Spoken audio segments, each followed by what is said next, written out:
Welcome back everyone to some more math with Ms. Pellegrino. In today's video, we are looking at multi-digit multiplication with decimals. So let's take a look at one of the types of problems we'll be solving today. This is problems that look like this. So we have here 7.2 times 3.8. So in these kinds of problems, we're going to have factors that have decimals. So in this one, both factors have a decimal. So let's look at how to multiply a problem like this. My first step is just to multiply it. So I'm going to pretend like those decimals aren't there, and I'm going to solve for my digits. So in a problem like this, where we turn it into 72 times 38, I remember my standard algorithm. I start with my ones. 8 times 2 is 16. 8 times 7 is 56, plus 1 is 57. My tens place comes next. I'm going to multiply by my tens. Because it's tens place, I'm going to go ahead and put my 0 down here. So now I have 3 times 2, which is 6. 3 times 7, I already used that 1, so I'm going to get rid of it. 3 times 7 is 21. When I add those up, 2,736 is my answer. Okay, so whatever my answer is, I know it'll have these digits, 2736. Now, we multiplied this without decimals, so now we need to put the decimal point back into our answer. Let's take a look at how we can do that. So one method we can use to place our decimal point is by using estimation. So in this case, I have here 7 and 2/10, or 7.2. If I were to round this to the nearest ones place, I'd say, okay, well, 2 is 4 or less, which means I let it rest, thinking back to that old rhyme. So my ones place is going to stay the same. I can do the same for my 3.8 down here. I have 3 wholes and 8/10. If I were to round this to the nearest whole number, 8 is 5 or more, so we're going to raise the score. That 3 is going to go up to a 4. And 7 times 4 is 28. So whatever my answer is, I know it should be about 28. Right now, my answer is 2,736. Which is not anywhere near 28. So we're going to have to place a decimal point to make this answer close to this answer. So go ahead and pause the video for a moment, see if you can figure out where would you place your decimal point to make this answer close to our estimate. If you said you'd place the decimal point right here, you got it. 27 and 36 hundredths is pretty darn close to 28. Try thinking about it in terms of money. If you have $27.36, that's pretty close to $28. The other way we can use to place our decimal point is by counting our decimal places. So in this case, we have one place here after the decimal in my first factor, and one place here after the decimal in my second factor. So together, my two factors have 2 decimal places. Because I have 2 decimal places in my factors, my answer is also going to need 2 decimal places. So I need to count 1, 2 places, and then put my decimal point. Ends up in the same spot. So one interesting thing to note is that when I add decimals or subtract decimals, the decimal point comes straight down. But it did not do that here. If it had come straight down, it would be here, and it's not. So important to note, when you are multiplying with decimals, you can't always just bring your decimal point straight down. You do have to either estimate or count your decimal places.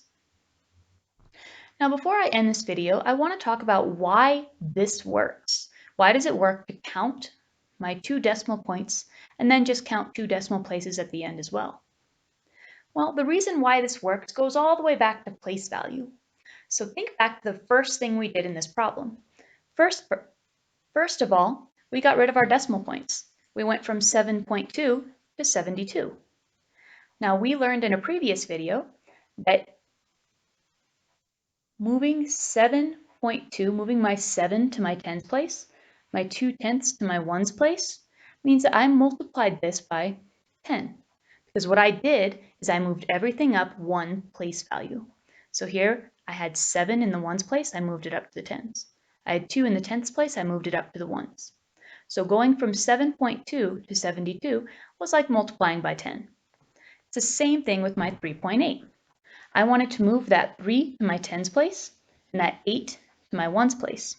So to move those digits up one spot in the place value chart, I had to multiply by 10. So before I even started the problem, it's like I multiplied by 10 twice. Now that's all fine and dandy, but then at the end of the problem, we have to undo what we did here. So I multiplied by 10 twice. In order to undo that, I'm going to have to divide by 10.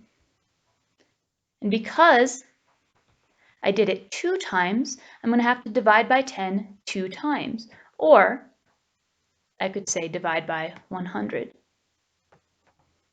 So let's think back to that last video where we said, okay, if I'm dividing by 100, that means everything moves down 2 places in the place value chart. So these are my current digits, but I want everything to move down 2 places. So this 6, right now it's in my ones place. Moving it down 2 places means it needs to be in my hundreds place. This 3 is in my tens place. If I move it down 2 places, it needs to be in my tens place.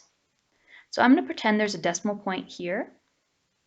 And I'm going to say, okay, if I move that decimal 2 places down, now I have that 6 in my hundreds place, just like we said, and that 3 is moved to my tenths place, just like we said. This is why counting your decimal places works. Because at the beginning, you're essentially multiplying by 10 to get rid of your decimals. And then at the end, you're just undoing that. You're counting how many times did I have to multiply by 10. We had 1, 2 decimal places, so I multiplied by 10 twice. And then at the end, you're counting how many times you had to divide by 10. So I had to divide by 10 2 times, so I counted 1, 2 spots, and then I put my decimal point. So I do want to do one more quick example to make sure we've all got it. So if you want, go ahead and pause the video and try this problem on your own. 6.1 times 2.9. Go ahead and pause, try it out, and let's see if you got it. So to summarize what we did before, I would start by multiplying this as if the decimals weren't there. So I'd start with 9 times 6.1, or 9 times 61. 9 times 1 is 9, 9 times 6 is 54. Then I would multiply my tens place. Well, I'd say, okay, 2 times 1. Well, first we put our 0 because we are multiplying by the second place. So put my 0. 2 times 1 is 2, and 2 times 6 is 12.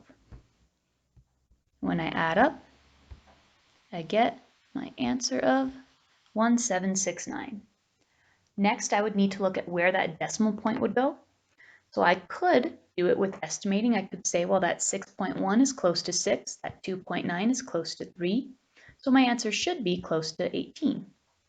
Well, there's only one spot I could put my decimal point to make that answer close to 18, and that's right here. Because actually 17.69 would round up to 18. I could have also placed my decimal by counting my decimal places. I had one decimal place here, one decimal place here. Because I had 2 decimal places in my factors, I know that my answer, my product, needs to have 2 decimal places as well. So I'd start at the end of it and I'd count 2 decimal places before putting my decimal. Either way will get you your correct answer. All right, that's all I've got for today. So thank you guys for watching, and we'll see you next time.